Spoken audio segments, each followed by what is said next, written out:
Hey, you nerds! Welcome back to the fan favorite YouTube channel, the 1138 Nerd Herd. For all you first timers, this is the channel where we review, discuss, talk about, and debate comic books, Star Wars, Game of Thrones, and just pop culture in general. Once again, I am your super powered host, Cascio Pistachio. This issue continues with part 5 of our 12-part series review of Black Hammer. Black Hammer was an ongoing series published by Dark Horse Comics and is written by fan favorite writer Jeff Lemire, illustrated by dependable Dean Ormston, and colored by the dynamic Dave Stewart. After a multiversal crisis event, the heroes of Spiral City were banished from existence and have been living a simple life in a timeless farming community ever since. Abraham Slam is just trying to fit in, and even Barbalian is starting to make connections with the townsfolk. Golden Gale feels trapped and is lashing out, while Madame Dragonfly withdraws deeper into her strange cabin. And perhaps most enigmatic of all is Colonel Weird, whose true motivations remain a mystery. This issue is titled The Odyssey of Randall Weird. And as longtime fans of the series will note, Black Hammer, while a group title, has alternately featured a specific member of the group in each of the first 4 issues of the series, giving it sort of an anthology feel and introducing us to each member of the team with a bit of a secret origin backdrop. So this issue, as indicated by the title, focuses on Colonel Weird. We open with him floating around the interdimensional reality known as the Parazone. The Parazone is this place beyond places, and occurs in a time beyond times. It seems to be outer space, but clearly isn't, and it's filled with all kinds of strange stuff. There are moons, stars, planets, and other objects that closely resemble human eyes. It is an inky, dark void that Weird is spiraling through. And as he swirls from background through midground, and finally to the fore, he's rambling on about different things that seem to pertain to things either related or unrelated to the main story. Such as the plight of the Hammer team escaping this idyllic prison. I wasn't able to make heads or tails of it, but I did find them intriguing, and of course I was curious to learn what any of them meant. One particular thing I will mention is his comment, "I'm sorry, Gale," which could have who knows how many different connotations. So of course that's going to get you going in terms of wondering, what is he sorry for? And why is it important to her? Well, we're barely 5 issues in and have yet to learn how they even got to this prison farm in the first place. Who sent them there and why? The most info we've gotten is just early days secret origin type stories telling us who these characters are and how they became the heroes they are before being trapped in this farm prison. The same is true here in issue number 5 as we follow Weird as he tumbles up to one of the doorways Dr. Starr mentioned at the end of last issue. Something to note. In addition to the outer space elements of the Parazone, aside from what are obviously eyes peering through this weird place, there are these membrane type things that have tendrils or veins that extend from their bodies, I guess you could say, and some of them connect to a door Colonel Weird floats or tumbles towards. In it, he sees himself and Talkie-Walkie on what seems to be a past space mission for NASA, on a planet called Virius 6. Near the entrance to a cave, they are attacked by spidery, eyeball-looking creatures with ray guns. Talkie and Weird take them out. Then they investigate the cave. It has hieroglyphics on one wall. The drawing seems to indicate a cosmic map. Weird contacts Mission Control for permission for further investigation. He gets the go-ahead by an operator named Eve Argo, who wants him to hurry back so they can ring in 1956 together. Weird promises, but Talkie is unimpressed with Weird's taste in women. So this segment is meant to establish the working relationship between Colonel Weird and Talkie-Walkie. Similar to the dynamic between Barbalian and Golden Gale, in that not only is it confirmed that Talkie is designed with a human female personality, but it seems that in the time that they've worked together, she has developed certain feelings for the Colonel. It's not directly stated, but the implication is strong. As he's correcting Talkie on the status of their relationship, Weird suddenly pauses, looking this way and that. Talkie queries him, but he can't quite place it. But it felt like they were being watched. And of course we know that this is his older self, his present-day self, still trapped on the farm with the others, though somehow able to pop into and out of this parazone. As we can see, we have an array of these space starfish-type membrane things. But in this panel, we can see some are solid, with the protruding connecting tendrils or appendages that extend out and connect to other membranes, which are somewhat see-through. And in them we can see an eye peering into the parazone, the same way Weird was looking through one at his past self. This is a totally weird place, no pun intended. Many of these nodes or membranes branch out and connect to one another very much like a central nervous system or even a spider's web. And I think most of us would agree that this is a representation of a multiversal map, the same kind of map seen on the cave wall 2 pages ago. Some of these nodes connect close enough together to resemble a pair of eyes looking through binoculars. My estimation of these membranes is that each one represents a completely different doorway into another universe or point in time. The parazone seems to be a nexus or access point to various points in time and space. This next part is also very interesting. Originally, the parazone carried the normal inky blackness of outer space. Here the backdrop is yellowy, orange-like, kind of like fire. In the foreground is a green hand with the faces of Team Hammer as thumb and fingertips. Now, back in present day in Madame Dragonfly's cabin, she's tending to a large cauldron or a super soup pot, similar to the one Khal Drogo had emptied out to melt down his gold medallion belt and then dumped onto the head of poor Viserys in Game of Thrones. Okay, tell me this isn't weird. Her hand is palm up, facing the reader, and in the next panel it looks like she's doing her own palm reading, but with the images of her colleagues on her fingertips, with hers as the thumb. This could suggest a couple of different things. It could mean she holds the fate of her entire team in her hands. It could suggest control or manipulation of some kind, possibly even protection from whatever it is that put them there. It could mean any number of things. Anyway, Weird continues floating through this void, passing by another of these open doorways.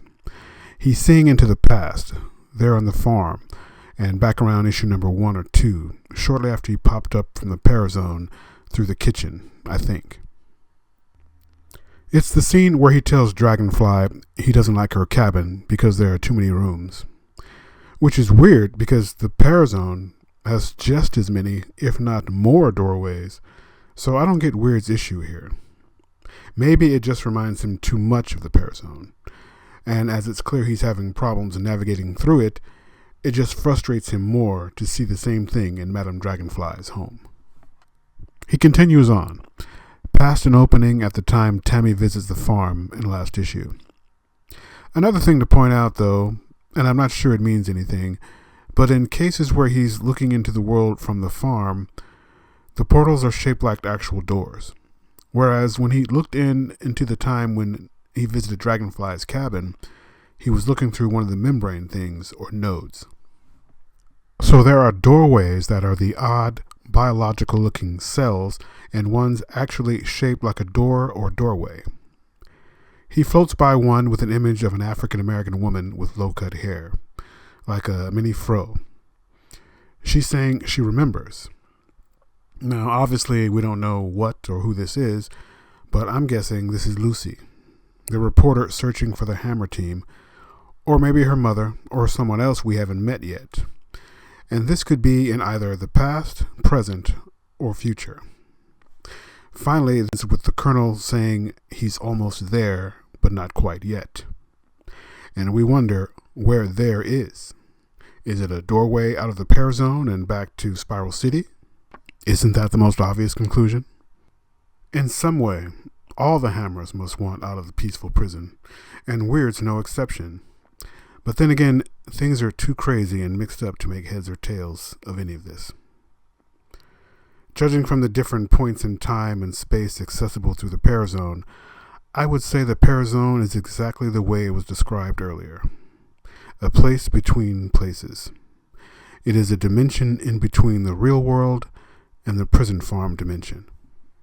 And while it seems Weird can enter into and out of the farm, he's not able to go from the Parazone into the real world. Although the extra on the side is that from within the Parazone, he's able to peer into or see moments from the recent and distant past. But he doesn't seem to be able to enter into those moments nor affect any change.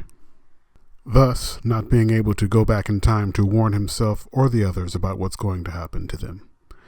So he spirals on to another doorway into the farm prison, where his brother, Barbalian, is paying a visit to Father Quinn, and clumsily, awkwardly, Mark is trying to arrange a volunteer gig for the church bazaar coming up. The whole exchange is essentially code for finding some excuse to go on some pretend date. You know the kind that are stipulated as one thing, but really, since you've got the hots for the person or they for you, it's really a polite and less risky way of finding out if someone likes you the same way you like them. So Father Quinn invites Mark over for dinner in a few days since he's having trouble setting the whole thing up. It's all worded quite innocently, but to experienced ears, these two guys really want to pack the fudge out of each other. You can tell by Mark's offer to bring anything. I mean, it's like two chicks planning a Tupperware party or something. So obvious. But then again, I guess it's meant to be, right? Leaving Pastor Quinn's, Mark is startled to find Colonel Weird just floating about. Here's where we kind of catch up to one of the things we saw Weird going through at the beginning of this issue. He tells Mark he was just passing by, please excuse me, but Mark takes it as if he was spying on him. Of course, you don't have to wonder why he'd react this way. I mean, Weird really lives up to his name by the way he's constantly popping in and out of locations on the farm. And you'd think it'd be something Mark would be used to after 10 years there together. More to the point, though, is the fact that Mark is probably feeling ill at ease because of his feelings for Father Quinn. And chances are this other side of him is not a side he's shared with any of his teammates on the farm. And judging from his secret origin in issue number 3, this is something Mark has had to deal with since his first years on Earth. Talk about your metaphors. So this is really a huge deal for Barbalian, because not only has he had to deal with his penchant or desire for human males, but he must have had to keep that part of himself hidden for all the years he's been a superhero. And then, on top of that, now he's been trapped in this idyllic farm prison for the past 10 years and has had to suppress what may be considered his natural inclination towards human males, and obviously doesn't have anyone on the team he feels comfortable enough with to express his natural feelings. Wow, this is heavy. Weird apologizes in that moment in time, and this otherworldly Weird moves away from that doorway to another. This time a doorway to the distant past. Following up on their earlier mission, the younger Weird and Talkie, in their rocket ship, have pinpointed the location given on the star map in the cave. But just like when Dr. Starr and Lucy the reporter correlated the same data, there doesn't seem to be anything there. Not satisfied with that, Weird takes matters into his own hands and ventures out into space. He's out there for a few moments and nothing happens. Suddenly, one of the eyes appears before him, swirling in energy with those strange, wavy tendrils protruding from and trailing behind it. As it does so, it begins to interrupt the receiver in his comm system. A moment more, and this eyeball membrane thingy morphs into a doorway. Whether he's pulled in or leaps in, Weird ends up on the other side of the doorway, and this, I take it, is his very first introduction to the Parazone. That's obvious, but what's interesting to note is that when the doorway first sparks to life, its aura, and then its interior is, yep, you guessed it, that same green tint that's been so prevalent in this series. It varies ever so slightly, but it hovers right around that consistent hue. I could be reaching here, or could just be colorist Dave Stewart's favorite color or something, but I feel like this recurring green hue has some significance. Normally it's seen in and around the prison farm, but now, during Weird's flashback origin sequence, here it is again. But what does the Parazone have to do with the Hammer team being imprisoned on the farm? Is Colonel Weird in some way responsible for his teammates being imprisoned there? Hopefully in a few more issues we'll get some answers. Meanwhile, Weird is blown away by the interior of the Parazone. He's trying to put into words what he's seeing, but his comm system with talkie keeps breaking up. Then he sees himself, the older, present-day version of himself. And just as he confirms that he's him, the door his younger self came through abruptly closes. Young Weird panics, calling to talkie for help. His older self, while moving on to the next access point, just says, "She can't hear you," and drifts away, leaving his younger self in total panic. Okay, so I think it's been well established that Weird, via the Parazone, could witness different moments in time. So it's no big stretch to assume his younger self eventually found his way out of the Parazone, and eventually to the events leading up to whatever it is that wound him up on the prison farm. So even though it seems cruel and heartless to see him turn his back on his younger self, it makes perfect sense in that Randall obviously knows what happens after that, and of course must allow events to play out the way they did, otherwise he might disrupt their history, and probably do so in a bad way. This next panel is very interesting, in that we get another shot of the past, and it looks like he's reliving some battle with some huge, Galactus-sized villain who calls himself Anti-God. Or, based on the shadowed-out figures we see through the doorway, some configuration of the team that he wasn't a part of at the time going up against this guy. We see him looking in on the event, but there are only 4 members of the team going up against this Anti-God fellow. Judging from the look and design of this Anti-God, you get the impression that he was based on or inspired by both Galactus and Darkseid. He's got the gray, craggy skin texture like Darkseid, and he wears all purple like Galactus. And the 4 members of the team facing him look to be Barbalian, Abraham Slam, Black Hammer, and Golden Gale. The only other members of the team not seen in that shot are Madame Dragonfly and Colonel Weird. This is obviously a teaser or an Easter egg in terms of the continuity within this series and the heroes in it. A moment in time they once all shared battling some seemingly unstoppable foe. This is similar to what Lemire gave us in both flashback stories for Golden Gale, Abraham Slam, as well as Barbalian. In this peek back through time or forward into the future, we can see this isn't the whole team. So this is probably not something connected to the how and why they all ended up on the prison farm. And on that note, Weird drifts on through the void, until he hears someone call his name or his nickname Randy. Hearing the person ask, "Randall? Is that you?" he says to himself, "Eve?" and then adds, "I've been waiting for this." At this point, we really don't know anything that's going on with Colonel Weird, but whatever it is, it seems like he's been studying the different doorways into the past, probably even trying to put the pieces together in order to better understand how they ended up on the farm in the first place, and how they might be able to escape. And for him to say he's been waiting for this suggests to me that his visits into the Parazone may not be fully under his control. It may be like a flowing river that he can ride the currents of, but not necessarily control. So maybe that specific linear scenes from his past that play out in a set order or a set sequence. And on this particular trip, after the things that came before this, he reaches this point in his past, and it's probably taken some time to get there, but it's one he's been looking forward to. This scene involves Eve Argo, the girl from Mission Control, the girl he loved years ago. He looks exactly as he appears in present day, so when this happened, for him, had to be fairly recent. And since he said he'd been waiting for this, suggests to me that somehow suggests to me that he somehow enacted this scene sometime in the past few days, weeks, or even months. Although it would be hard to say considering the circumstances, and he has come back or been coming back to the Parazone to relive it. He finds her alone in bed.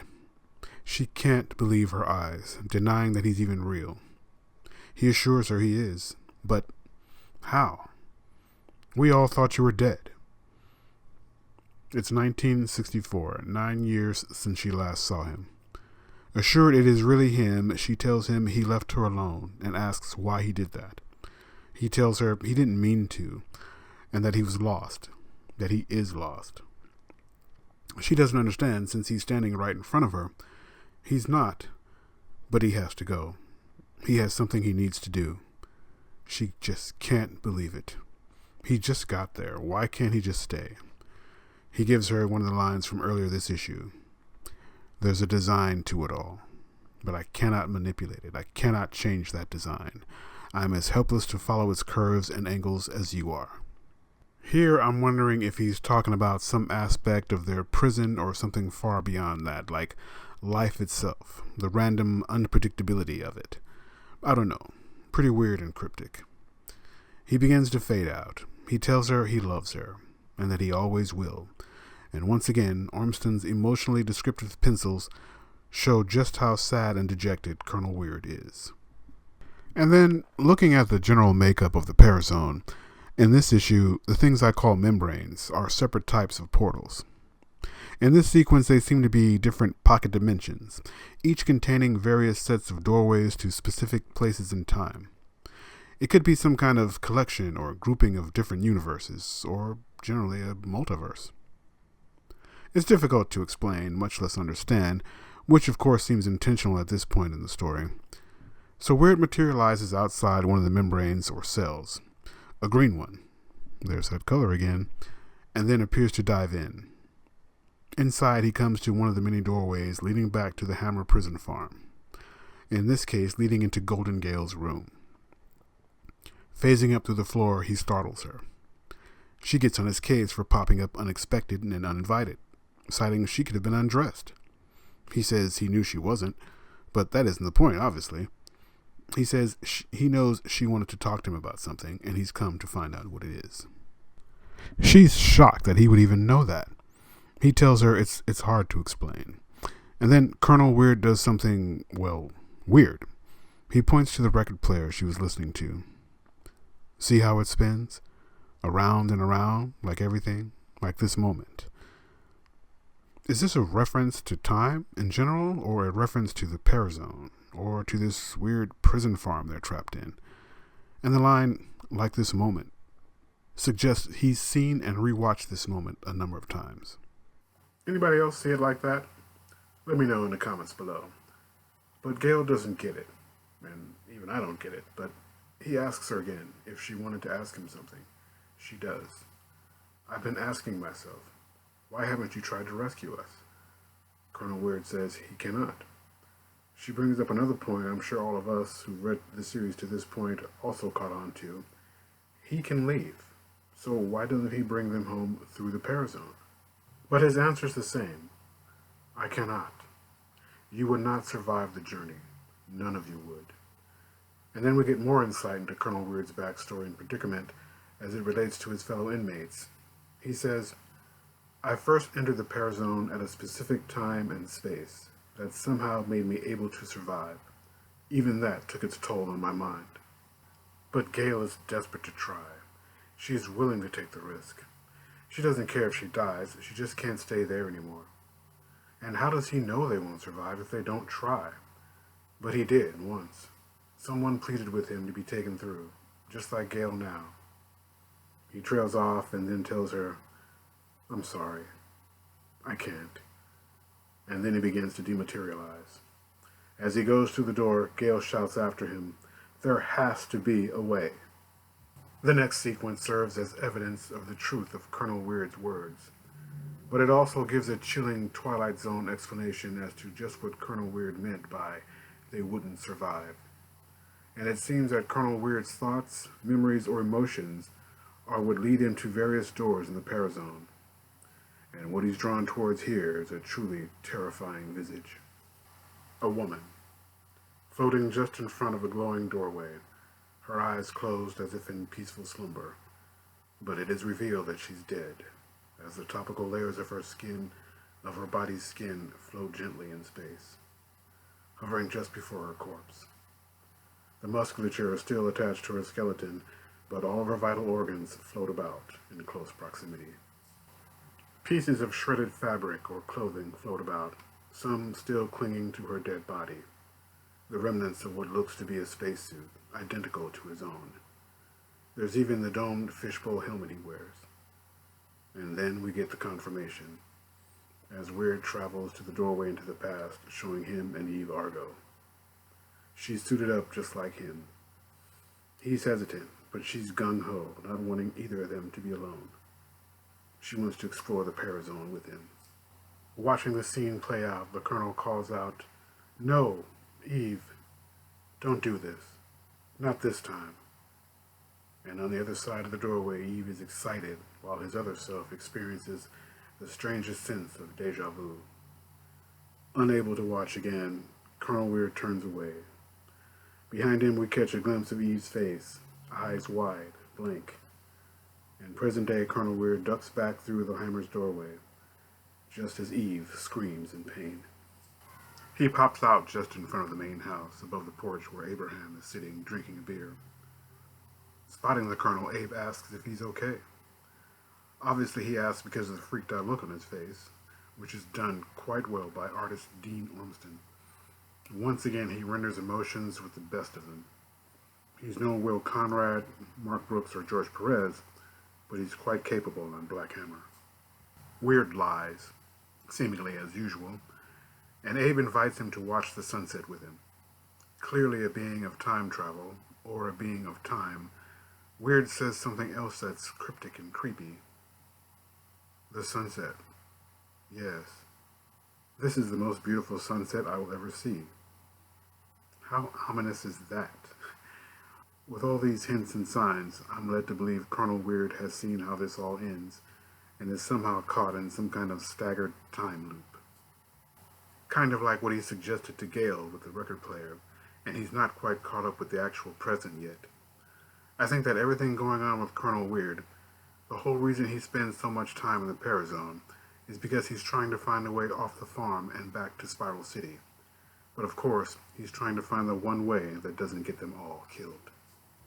The exposition that suggests Colonel Weird is not quite caught up with time, or is actually a past version of himself, a version of himself hours, if not days, or weeks behind everyone on the prison farm, comes when Abe thanks Randall for what he did the previous night with his dinner guest, Towny Tammy. He doesn't seem to remember, or thinks it happened at a different time. Abe wonders how his beard grew back so fast. Randall doesn't really answer, but instead says, "Sometimes my mind wanders, as does time." Yeah, really weird stuff, Colonel Weird. You really live up to your name, and then some.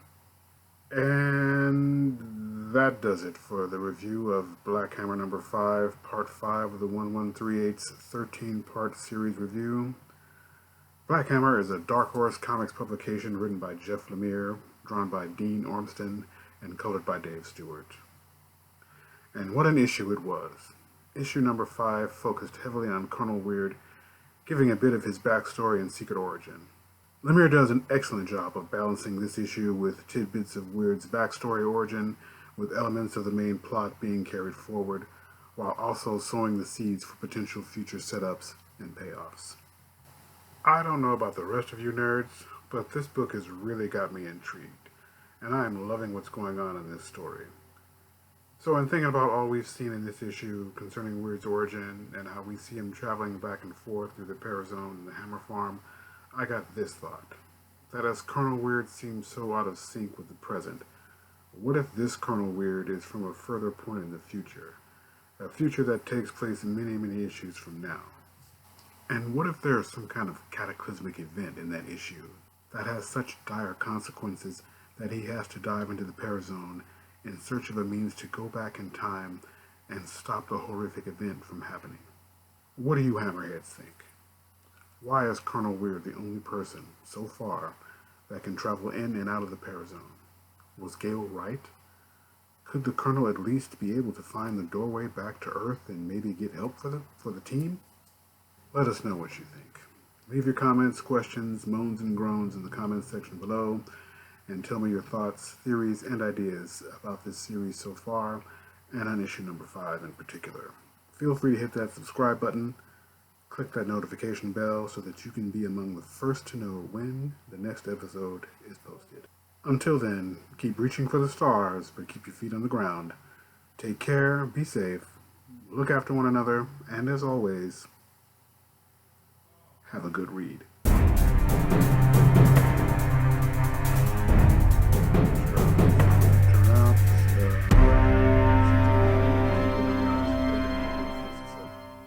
We'll see.